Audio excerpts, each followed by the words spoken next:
All right, do you remember our reading workbook? It has been a while, hasn't it? So there are some workbook pages, of course, that go along with lesson 25, along with the mountain climbing story. And I would like us to work on those together. Now, you are welcome to go through and do them on your own if you understand the directions, but I would like you to tune in then and just make sure that you are getting things done correctly. And also, we need to be writing in cursive. So I am so glad that you've been doing your work and sending me pictures. I have noticed a lot of printing. And so I'm going to ask that you do these things with me in cursive because really we want to make sure that we're ready for Mrs. Nucky next year with our cursive. So this is page 127 in your workbook. Suffixes are the word endings that we add to the end of base words. We can add LESS, which says less, NESS, which says ness, and ABLE, which says able.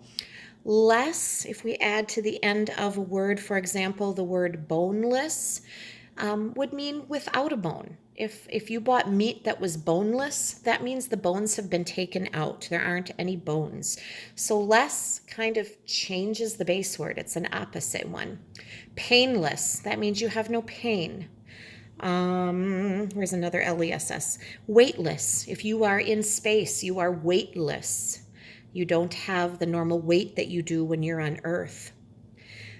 The suffix NESS, ness, darkness. It would mean you're in the dark. There is darkness. Shyness. It's the state of being shy. Happiness. You have a lot of happy, right? If something brings you happiness, it makes you happiness. Softness. Something that has the quality of being soft. Able, we have predictable. If you can predict it, if you're reading a story and it's easy to figure out what's going to happen next, then it's predictable. Enjoyable, if you are able to enjoy it, it is enjoyable. And so let's go through and see if we can fill in these blanks together, or you can check your work. Patricia's face turned red with blank when she walked on the stage. Oh, if you turn red when you go on stage, you're either embarrassed, or I'm thinking you are shy. Would your face turn red with shyness? I think it would. You're self-conscious. So there's the word shyness. And again, if I go too quickly, just pause the video and catch up. I'm going to move pretty quick through these for you today. That story was so blank that I guessed the ending. Oh, we just talked about this. That story was so predictable.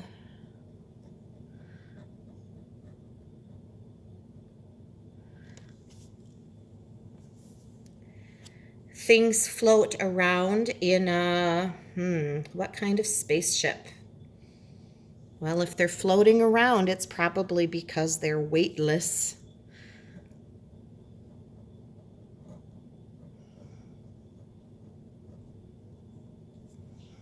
All right. Again, just pause if you need more time. I needed a flashlight to see in the darkness. I'm hoping the lights don't go out. This is Easter Sunday that I'm making this video, and I know it's windy out there. We could lose power. Then we might be in the darkness. Since I didn't need a shot, my doctor's visit was, I didn't have to get a shot. Shots aren't fun.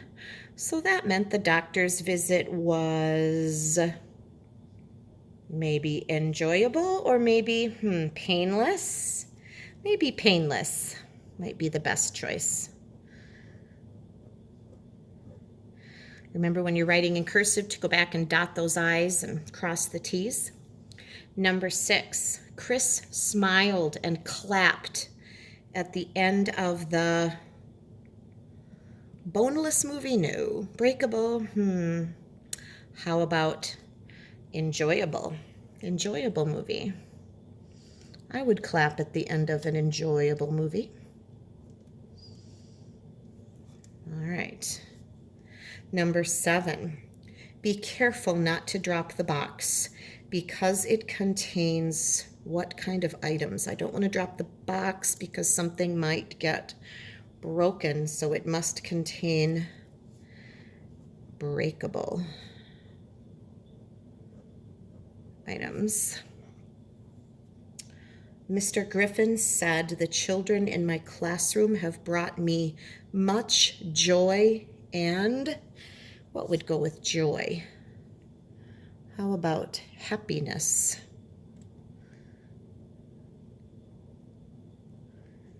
Happiness. There we go. When you eat blank chicken, there are no bones. Okay, left on my plate. Did we just talk about this? Boneless chicken. And finally, Bradley sank back into the blank of the pillow. Pillows are soft. Could it be the softness of the pillow? That's the quality we want in a pillow, right? That it is soft. All right, great. Let's flip this over. If you are ready, if you're not, just pause the video until you are ready. Prepositions. I'm actually going to give you a link this week to a funny old YouTube video. Grover, one of the puppets from Sesame Street, I think it was Grover, does a hilarious song about prepositions where he sings about around, around, around, around, over, under, through. Prepositions are all about position, where something is. And these words in this box are just common words that would be a preposition. About, above, like I was above the mountain. I went across the room. After, along, around, at, before, behind, below, beside, by, down, during, except, for, from, in, inside, into, near, of, off, on, out, outside, over, past, through, to, under, until, up, with, and without. Those are all words that we call prepositions. They show position. So we are going to look for those kinds of words in the 10 sentences below. This shouldn't take too long. We're just going to underline them actually. So looking at sentence number 1, some people like to hike the hills around a mountain. Take a look for a minute at the box above. I'm seeing the word around. And so we're going to underline that. It is a preposition, around a mountain. Hiking over the hills is good exercise. Where are we hiking? Over the hills. The position over is a preposition. It's also listed up on top. In summer, flowers cover the hills.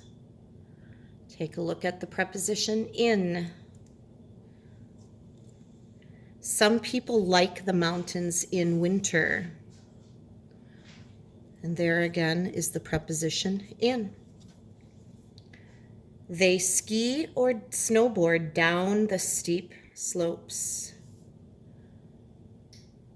Your preposition is down. A high mountain is a challenge for climbers. I'm seeing the word for as a preposition above. For climbers. For is your preposition. Reaching the top of a mountain is a climber's goal. Did you spy the word of? It's a little connecting word. Of is a preposition. Climbers usually hike with a guide. I'm seeing the word with listed up above, with a guide. Guides know the safest way to the top. What do you think? How about that word to the top? These are tricky. Which mountains in our country have you seen? And we're going to go back to the word in. This was just an introduction to prepositions. These aren't nearly as important as understanding nouns and verbs and adjectives. I think you'll enjoy the Grover video link that I will send to you. It'll kind of make you chuckle and maybe give you a little bit of a more of a hint as far as what prepositions are all about. So again, let me know that you're getting these things done, and by sending me a message and kind of just tell me what you did. That'll be great. Thank you.